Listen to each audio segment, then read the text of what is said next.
सुरगाणा तालुक्यातील साजोळा येथील अरुणोदय मजूर संस्थेच्या नावाने बनावट कागदपत्रे तयार करून सोसायटीचे कथित बेकायदेशीर हस्तांतरण करण्यात आल्याचा गंभीर आरोप करत संबंधितांवर फौजदारी गुन्हा दाखल करण्याच्या मागणीसाठी तुषार विनायक पोतदार गणेश खरोटे यांनी जिल्हा उपनिबंधक सहकारी संस्था नाशिक कार्यालयासमोर आमरण उपोषण सुरू केले।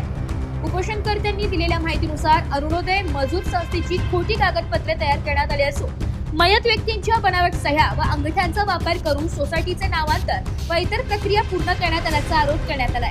त्या प्रकरणात तत्कालीन लेखापरीक्षक, तत्कालीन सहाय्यक निबंधक सुरगाणा, प्राधिकृत अधिकारी, चेअरमॅन, व्हाईस चेअरमॅन जाधव तसेच काही अन्य अधिकाऱ्यांच्या संगणमताने सहभाग असल्याचा आरोपही करण्यात आलाय।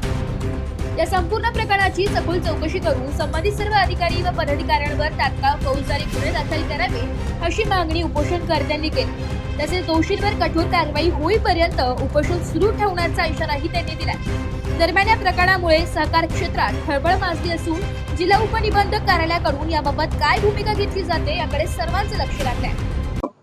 मी नामपूर येथून तुषार विनायक पोतदार उर्फ गणेश खरोटे मी जिल्हा उपनिरीक्षक कार्यालय नाशिक येथे उपोषणाला बसलेला आहे। उपोषणाचं कारण असं आहे की आमची अरुणोदय मजूर संस्था ही साजोळ्याला होती।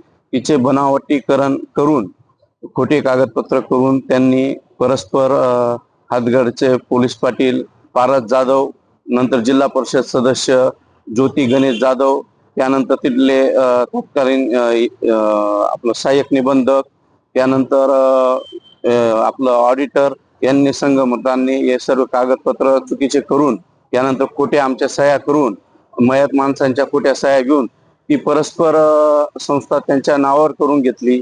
त्यानंतर त्यांनी फेडरेशनचं इलेक्शनाला सुद्धा त्यांनी मतदान केलेलं आहे। त्याच्यामध्ये आपल्या इथे जिल्हा उपनिबंधक सहकारी संस्थेचे काही अधिकारी पण आहेत त्याच्या सामील।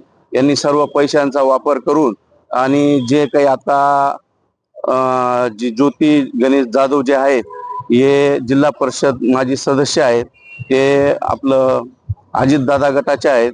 ते राजकीय वजन असल्यामुळे हे सर्व सरकारी यंत्रणा त्यांच्या दबावाखाली असल्यामुळे ते त्यांच्यावर गुन्हे दाखल करत नाहीये। परंतु जोपर्यंत त्यांचं मला न्याय व्यवस्थेवर पूर्ण विश्वास आहे, जोपर्यंत त्यांच्यावर गुन्हे दाखल होत नाही एवढे सर्व अधिकारी आणि ते चेअरमन व्हाईस चेअरमन तोपर्यंत मी माझं हे उपोषण नावर मी पूर्णपणे ठाम आहे। ब्युरो रिपोर्ट, नाशिक लोकशाही न्यूज, नाशिक।